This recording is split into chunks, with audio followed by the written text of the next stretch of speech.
और इस वक्त की बेहद अहम खबर, मुल्क की राजधानी यानी दिल्ली पहुंचा कोरोना वायरस। जी हां, दिल्ली में पहले मामले की तस्दीक हो गई है। दरअसल इटली से लौटे एक हिंदुस्तानी में कोरोना वायरस की ये तस्दीक हो चुकी है और साथ ही साथ हैदराबाद में भी एक कोरोना वायरस मामले की तस्दीक हो चुकी है।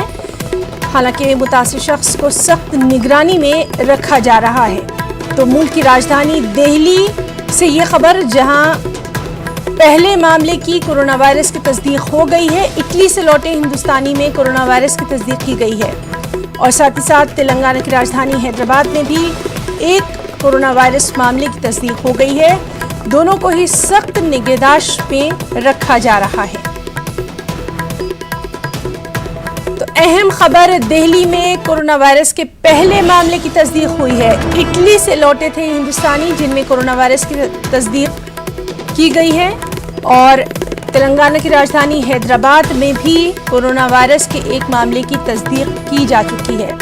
हालांकि पूरी तरह से अलर्ट पर है हुकूमत और जो मुतासिर शख्स हैं उनको गहरी निगहदाश्त में भी रखा जा रहा है।